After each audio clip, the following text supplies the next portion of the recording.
So for the mass 1, we can see the M1G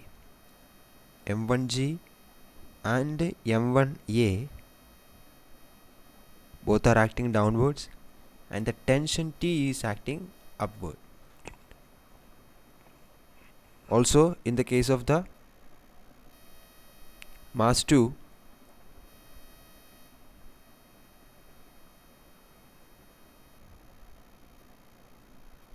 T and M2A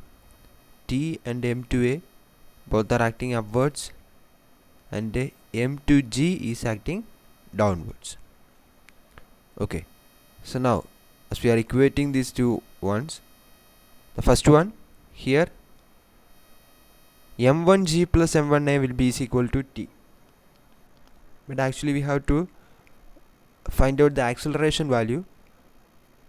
So on one side we will take the M1A time, so M1A will be is equal to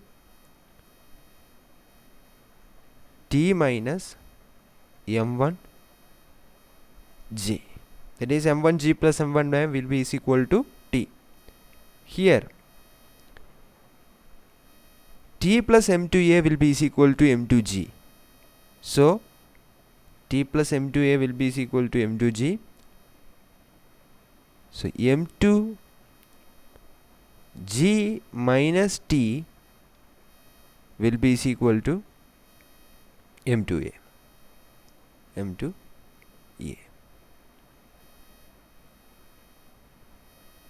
Okay.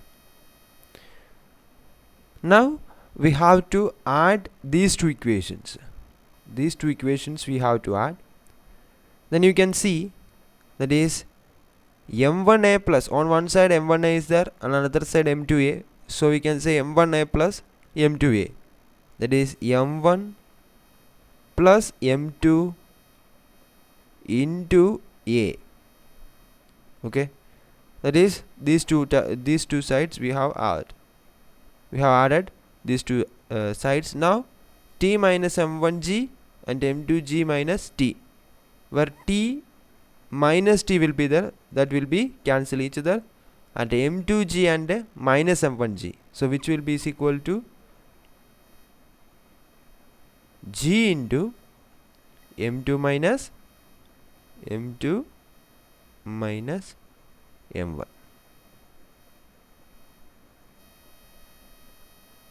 Okay, so now if we want to find, we have to find out the acceleration value A. So A will be is equal to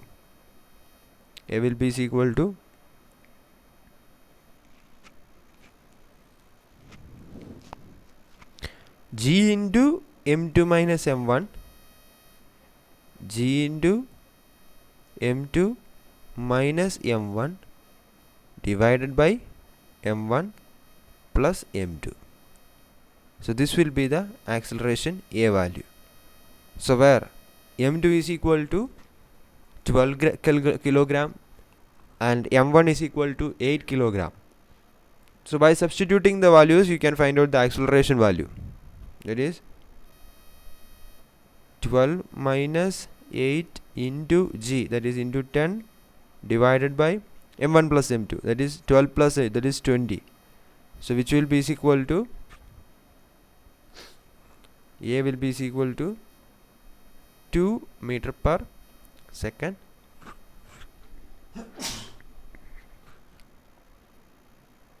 square. That is the A value. Now we have to find out the value of T. For that purpose we can substitute the value of A, this A, in any of these equations. Any of these two equations you can substitute the value of A. So for our easiness we can select the equation number 1. This equation we can select.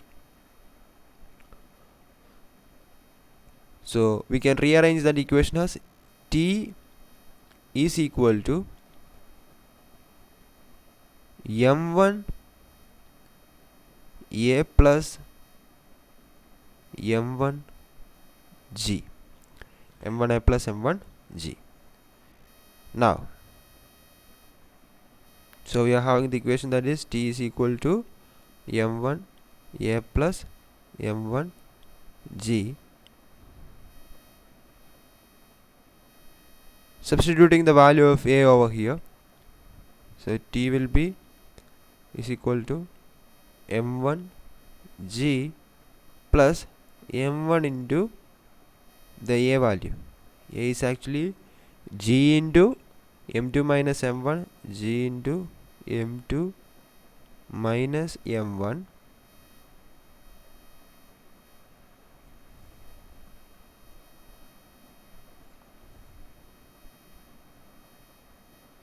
m1 divided by m1 plus m2.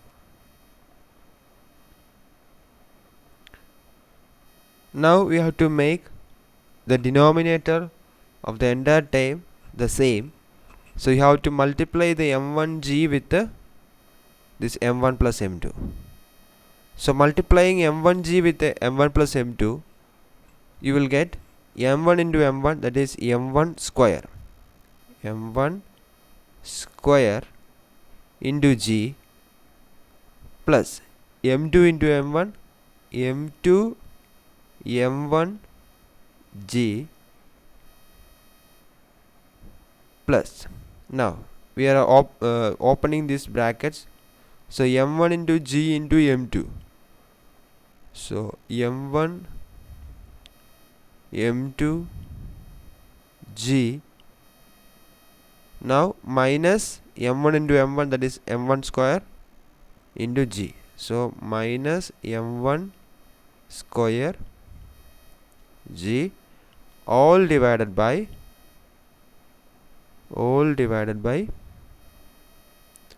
m1 plus m2, which is equal to T. So here you can see the m1 g square, m1 square g 1 and minus m1 square g, that will cancel each other. m2 m1 g and plus m2 m1 g, that is 2 m1 m2 g. So T will be is equal to 2 m1 m2 g divided by m1 plus m2. So this will be the tension value T. So substituting the values, you can substitute the values m1 m2 values, you can substitute over here. So T will be is equal to 2 into 8 into 12 into 10 divided by m1 plus m2 will be 8 plus 12, that is 20.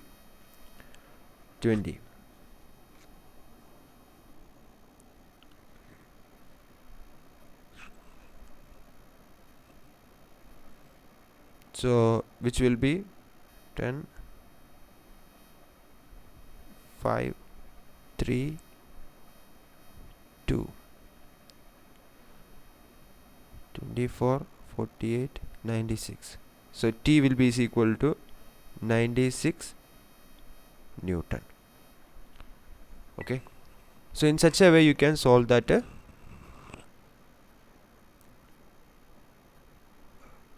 problem. So the thing that you have to remember, suppose if you are given a pulley and as well as string problem, if the acceleration is acting upward, then the force due to that acceleration will be always acting downward. Suppose the acceleration A is upward, then m into A will be, you have to consider that one in the downward direction, and then you have to balance that all the forces. Suppose T is acting upward and m1 A is also there as well, or the weight, that is m1 g. So these two are acting downwards and T is acting upward. So as they are balanced, so m1a plus the sum of the m1a and m1g will be is equal to T. Likewise you have to consider. Okay, so I think this one is clear for you. Now let us come to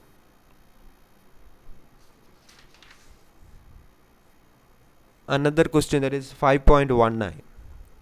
5.19.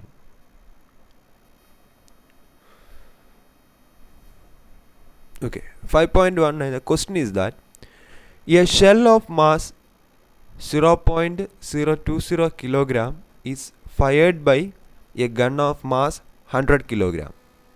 If the nozzle speed of the shell is 80 meter per second raised to minus 1, what is the recoil speed of the gun?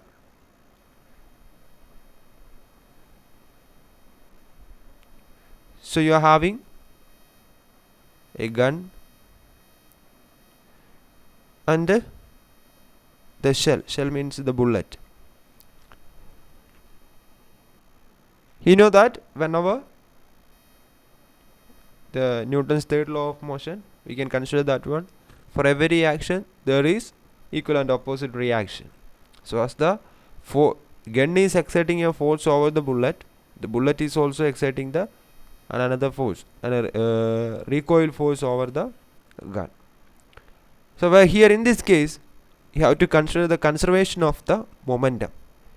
That is, the momentum obtained by the the bullet will be equal to the momentum obtained by the gun.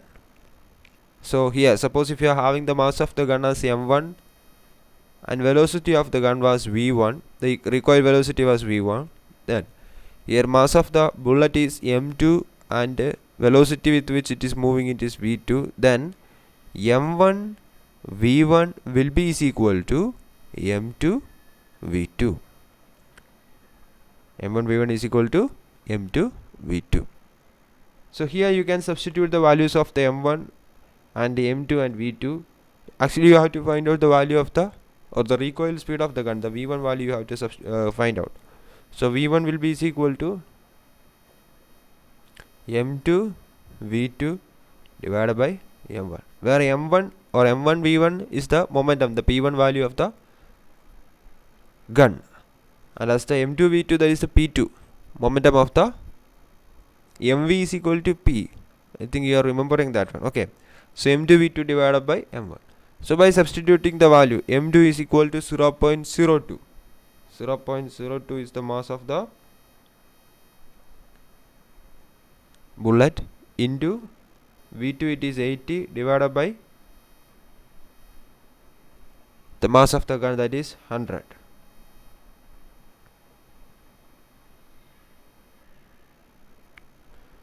By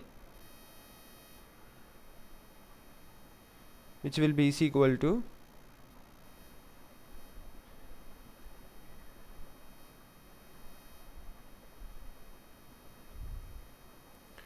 0.016 meter per second. That will be the recoil.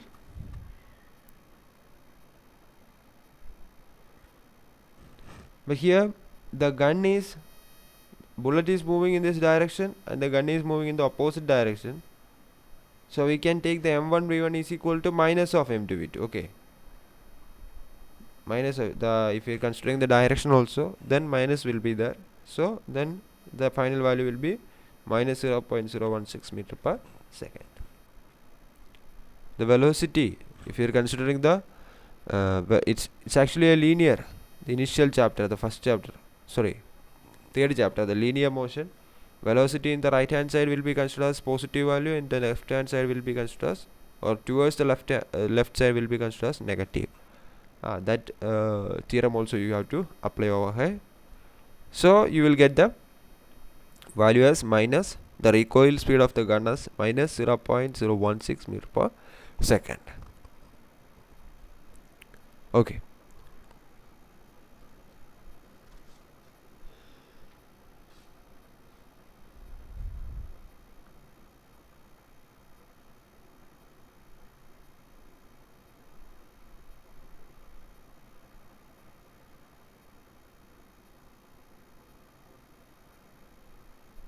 Now the question number 5.17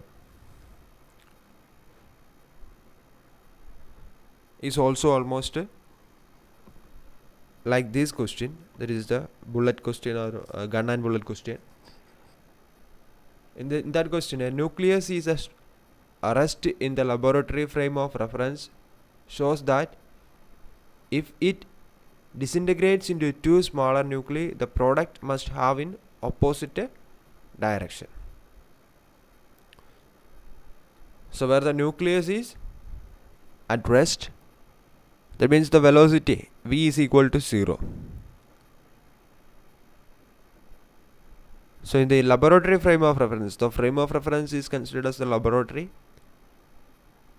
If it is disintegrated, but suppose that means if it is divided into, splitted into two smaller nuclei, then the products must move in opposite direction. One will move, suppose if one is moving in the right hand direction, the other should move in the left hand direction. So as the velocity value is 0, velocity is 0, the initial momentum, so mass of the nuclei you can take as small m, and the initial momentum, that v is equal to 0, initial velocity v is equal to 0 because the nucleus is at rest. So the initial momentum will be is equal to, that is initial pi will be is equal to m into v, that is m into 0, which will be is equal to 0. So after the disintegration, it is divided into two parts. So the two parts will be having mass m1 and mass m2, and their velocities with which they are moving, we can take that one as v1 and v2.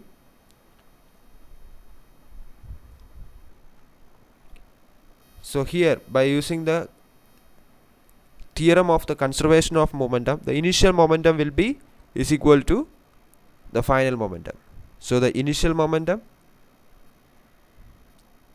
is equal to the m into v, that is equal to 0, but we will write that one as m into v. So m into v will be is equal to the final momentum, means the sum of the momentum of the mass m1 and mass m2. So m1 v1 plus m2 v2. Okay, m1 v1 plus m2 v2, where the initial momentum mv was equal to 0 because the velocity value was 0. So we can write m1 v1 plus m2 v2 is equal to 0. Hence m1 v1 will be is equal to minus of m2 v2. So their momentum are equal and opposite, minus value. So they suppose if the body is this one, the initial nucleus if this one, so if it is split into two, one will move in the left hand direction or other one will be in the right hand direction. If one is moving downwards, then another will be in the opposite direction. The values are equal with equal velocity they are moving. Or we can say if the velocity is different, suppose m1 and m2 are different, but still they are moving in the opposite direction. That means m1 with the same momentum, okay, with the same momentum they are moving in the opposite. We cannot say that m1 is equal to m2. That is not possible. If the mass m1 if it lesser and m2 is greater, then the v1 will be greater and v2 will be lesser. Likewise, the m1 v1 can be equal to m2 v2. So we cannot define that m1 and m2 are equal, but we can say that momentum of the mass 1 and momentum of the second one, m2, mass 2, both are equal and they are opposite. Opposite means the velocity are in the motion, the direction of their movement, it is exactly in opposite direction. Okay. So the remaining questions I will just send you the PDF answers. I will send you. Just go through that one, and if you are having any doubts, you can ask me. And I think one or two questions also how to be discussed here. So we will discuss the things, and afterwards the remaining things I will send you. as a PDF, and the remaining chapters, the previous chapters question answers also remaining, that also will discuss. So study properly, and with the proper understanding you just study. Okay, so wish you all the best. Thank you.